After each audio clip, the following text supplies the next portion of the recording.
I'm Seana Smith with Yahoo Finance Live. With President-elect Joe Biden set to take office tomorrow, we want to bring in Valerie Jarrett, former senior advisor to President Barack Obama. And Valerie, great to have you back on the program. Let's just start with the transition process because you were one of one of the co-chairs of his transition team. When you're looking at the situation today, what lessons can be learned from your experience? And also, what does Joe Biden have to do in order to have an effective first 100 days?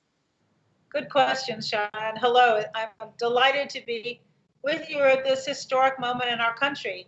Well, I think what President-elect Biden has done over the course of the last several months is exactly what was necessary, which is to surround himself by talented people who will help him stand up his administration. He's identified not just his cabinet, but also those in the White House who will be help supporting his effort. They've gone through a lengthy vetting process. And although it got off to a late start, the Trump administration agencies have now been cooperating for the most part with that transition. It would have been more impactful, of course, if President Trump had encouraged that support and if he too had been willing to participate in the transition.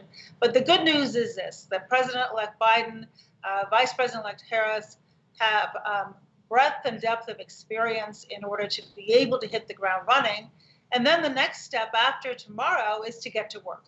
And the president-elect has already laid out a very ambitious plan to contain the COVID-19 virus and make sure that we are addressing the healthcare needs of the American people, but also building back our economy. You saw the package that he announced last week that he'll be asking for Congress to support. He's also going to be very ambitious about making sure that we reverse many of the positions of the Trump administration around climate, rejoining the Paris Climate Accord, rejoining the World Health Organization, ending the Muslim ban, making sure that he proposes legislation that will give immigration reform a chance, path to citizenship, but also giving some certainty now to the dreamers. So he has a lot to do to make sure that our country unifies and heals and, as he says, builds back better. Valerie, you mentioned the COVID relief package. A lot of these policies that Biden has put forward, he needs support from both not only Democrats, but also from Republicans. And I bring this up because throughout Obama's administration, we heard from Senator Mitch McConnell. He obstructed Obama's agenda. He rejected his appeals to compromise and made sure other Republicans did as well. How do you think, or how can Joe Biden maneuver that if Senator McConnell does do this again? Well, I think he has to try to work with McConnell, who will now be the minority leader. And so obviously, Joe Biden goes into office having the Democrats control both the House and the Senate, but by narrow margins. And he has made it clear that he intends to reach out. He was a member of the Senate for decades. He has long-term relationships with many of those members, and he's going to call on them to do the people's work and to stop putting their short-term political interests ahead of what's good for our country. I do think our nation is at a very different point today than it was 12 years ago. I think there is a lot more pressure that we're going to see, both in terms of voices from the American people, the younger members of Congress who have been elected and who are not just sitting by waiting their turn, but are willing to put pressure on their colleagues. And I think that you will see both President Biden and Vice President Harris reach out and try to find that common ground. We certainly did it a lot. By then, Vice President Biden was very engaged on this front, but they made the political decision to not work with us. I hope that that has changed in this current climate. And when we talk about this current climate right now, it's no secret, clearly, we're facing a deeply divided country. It seems like there's two opposing realities at this point. And still, a large percentage of Republicans don't think Biden won the election and won it fairly. If you were advising President-elect Joe Biden right now, I guess, how would you advise him on how to best unify the country at this point? Well, I think you're going to hear his vision for that tomorrow in his inaugural address. It's a very important speech. I know from his advisors that he spent a lot of time and effort in that. The theme, of course, of the entire inauguration is America United.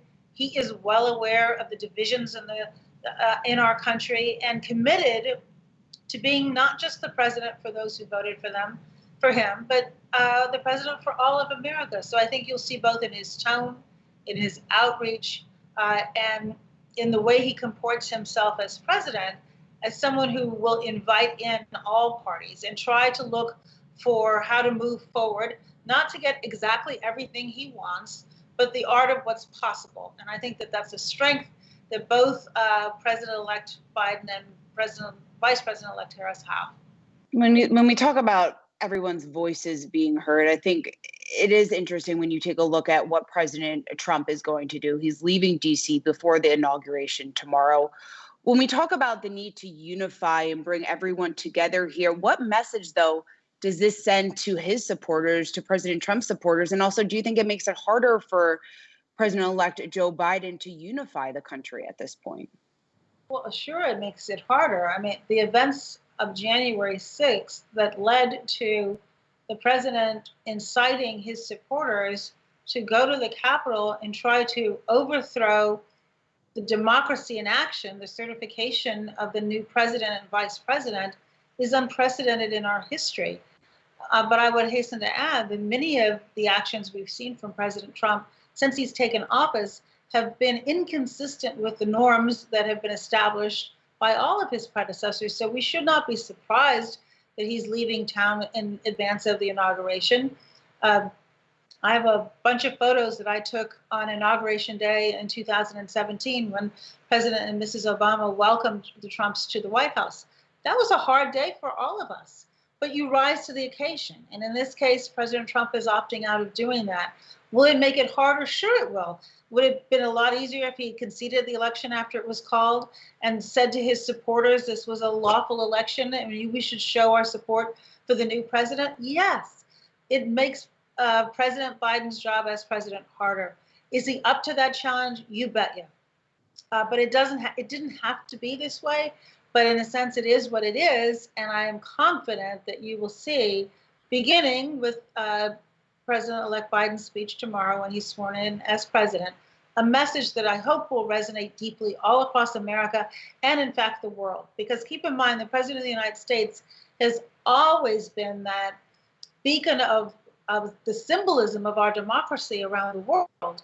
And we haven't gotten more high ground over the last 4 years, and I'm sure Joe Biden will reclaim it and earn it back. Valerie Jarrett, former senior advisor to President Barack Obama. Thanks so much for taking the time to talk to us.